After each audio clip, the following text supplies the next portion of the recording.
Hello friend, आज के इस वीडियो में यहाँ पे मैं इक्वेशन को सॉल्व करने जा रहा हूँ। तो यहाँ पे 2x minus 3y equal to 13, तो इसको इक्वेशन 1 मान लेते हैं।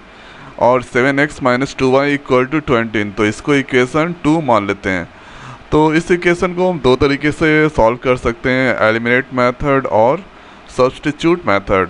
तो एलिमिनेट मेथड का यूज़ करके हम सॉल्व कर रहे हैं पहले। तो यहाँ पे लिख देते हैं एलिमिनेट मेथड। तो यहाँ पे एलिमिनेट मेथड में या फिर y को हटाइए या फिर x को हटाइए। चलिए y को हटाते हैं, तो y यहाँ पे 3y है और यहाँ पे 2y है। तो इसमें ऐसा क्या करें इक्वेशन 1 और 2 में कि y वाला टर्म इक्वल आ जाए। तो अगर हम इक्वेशन 1 में 2 से मल्टीप्लाई करते हैं और इक्वेशन 3 में मल्टीप्लाई करते हैं और 2 में 3 से मल्टीप्लाई करते हैं, तो इसमें अगर मल्टीप्लाई करेंगे तो ये हो जाएगा 6y जो कि इक्वल हो जाएगा, और यहाँ पे भी 3 को 2 से मल्टीप्लाई करेंगे 6y, तो y वाला टर्म यहाँ पे इक्वल हो जाएगा।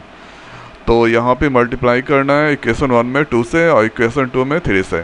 तो यहाँ पे अगर लिखना है तो लिख दीजिए मल्टीप्लाइंग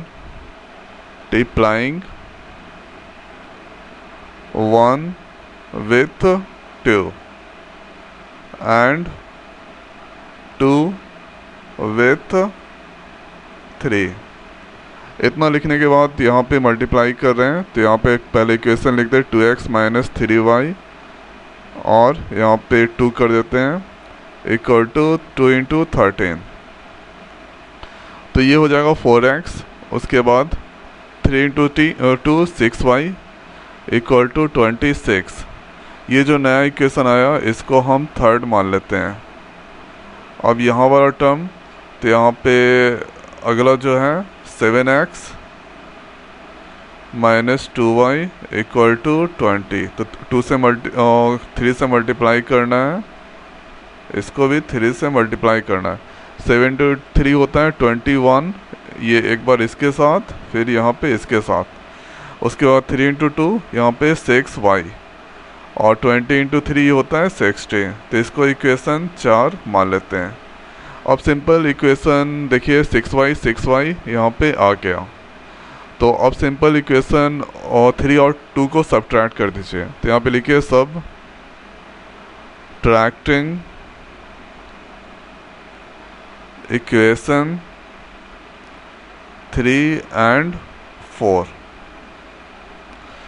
तो यहाँ पे सिंपल क्वेश्चन उतार देना है। पहले जो है थर्ड को उतार देते हैं। 4x minus 6y equal to 26 और 21x minus 6y equal to 60। अब माइनस यहाँ पे प्लस ऊपर आता है तो ये माइनस हो जाएगा, माइनस माइनस ये प्लस हो जाएगा, ये माइनस। तो यहाँ पे ऊपर में माइनस से, नीचे में प्लस से, ये ख़त्म। और यहाँ पे 4x माइनस 21, उसके बाद 26 माइनस 60। तो यहाँ पे 21x है। अब यहाँ पे 21 में से 4 जाएगा तो ये हो जाएगा 17, और ये माइनस बड़ा तो बड़ा वाला कर लेते हैं, तो माइनस 17x हो जाएगा। उसके बाद 60 में से 26 जाएगा तो ये हो जाएगा 4, 5 में से 2 किया और 3, तो बड़ा वाला यहाँ पे लेते हैं, तो ये बड़ा वाला है तो माइनस 34। तो ये माइनस माइनस ख़त्म, x इक्वल टू 34/17। तो ये 2 बार में कट जाएगा, तो x का वैल्यू यहाँ पे निकला 2, जो कि आंसर 2 निकला। अब x का वैल्यू हम किसी भी इक्वेशन में पुट कर सकते हैं, 1 में या फिर 2 में। तो यहाँ पे लिखना पड़ेगा, चलिए 1 में ही पुट करते हैं। तो यहाँ पे लिखिए putting x value in equation 1। तो इक्वेशन 1 क्या है, 2x minus 3y 13, 2x minus 3y equal to 13, और x का वैल्यू यहाँ पे है 2 और x यहाँ पे दिया हुआ है 2। तो 2 into 2 minus 3y equal to 13। तो 2 दूना 4 माइनस 3y इक्वल टू 13। उसके बाद माइनस 3y यहीं पे छोड़ दिए और 13 माइनस 4 माइनस 3y ये हो जाएगा 9। उसके बाद y इक्वल टू 3 को ले गए उधर, ये हो जाएगा 3 बार में कट जाएगा, y इक्वल टू हो जाएगा -3। तो y इक्वल टू यहाँ निकला -3। तो x का वैल्यू यहाँ पे 2, y का वैल्यू यहाँ पे -3 निकला। तो ये आंसर है। तो x 2 y -3। तो इस तरह से एलिमिनेट मेथड का यूज करके सॉल्व करते हैं। सब्स्टिट्यूट मेथड का भी दिखा देते हैं। तो यहाँ पे लिखिए सब्स्टिट्यूट मेथड। तो यहाँ पे क्वेश्चन दिया है 2x - 3y 13, 2x - 3y 13 है, और यहाँ पे 7x - 2y 20, 7x - 2y 20। तो सिंपल यहाँ पे करना है, y वाले को इधर ले चाहिए, माइनस में है तो ये प्लस में हो जाएगा। तो यहाँ पे लिख सकते हैं 2x इक्वल टू 13 + 3y।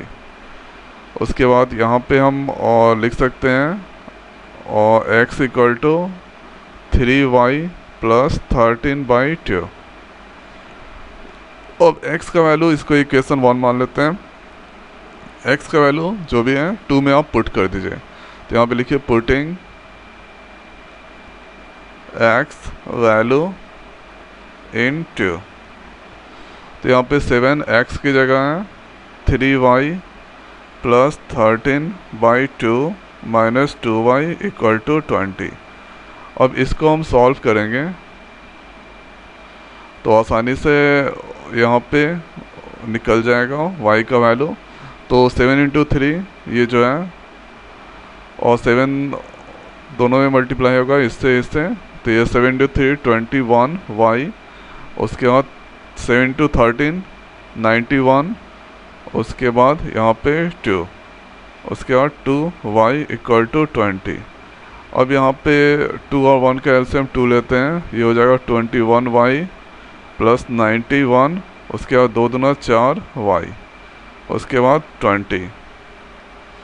अब यहाँ पे 21 में से ये हो जाएगा, तो इसको घटाएंगे तो ये 17y हो जाएगा। उसके बाद 91। उसके बाद ये इधर जाएगा तो ये हो जाएगा 40। उसके बाद 17y। उसके बाद 40 - 91। तो 91 को 40 से घटाएंगे तो ये 1, और यहाँ पे 5। तो 17y = -91। तो y = -91/17। ये 3 बार में कटेगा, 91 है। तो y का वैल्यू यहाँ पे निकला -3। ऊपर में भी चेक कर लेते हैं y का वैल्यू क्या निकला था। तो y का वैल्यू यहाँ पे -3। अब यहाँ पे y का वैल्यू आप x कोई भी इक्वेशन में पुट कर दीजिए। तो पुटिंग और y वैल्यू इन इक्वेशन 1। तो लिख दीजिए पुटिंग, यहाँ पे लिखना पड़ेगा putting y value in equation 1। तो इक्वेशन 1 क्या है, यहाँ पे 2x - 3y 13, 2x - 3y = 13। तो यहाँ पे 2x - 3 - 3 = 13। ये जो माइनस यहाँ पे ये माइनस में है तो ये प्लस में हो जाएगा, +9 हो जाएगा = 13। 2x = 13 - 9। 2x = 4 हो जाएगा, x = 4/2। तो ये 2 बार में कटेगा, x का वैल्यू यहाँ पे निकला 2। तो यहाँ पे 2। तो दोनों तरीके से आंसर आपका सेम आएगा। यहाँ पे देख लीजिए x का वैल्यू यहाँ पे 2 आया, लेकिन तरीका अलग अलग है। तो इसी तरह से सॉल्व करते हैं इस तरह के क्वेश्चन को। ठीक है, तो मैं आशा करता हूँ कि ये वीडियो आपको समझ में आ गया होगा। तो आज की वीडियो में इतना ही, मिलते हैं नई वीडियो में नई टॉपिक के साथ। Thank you.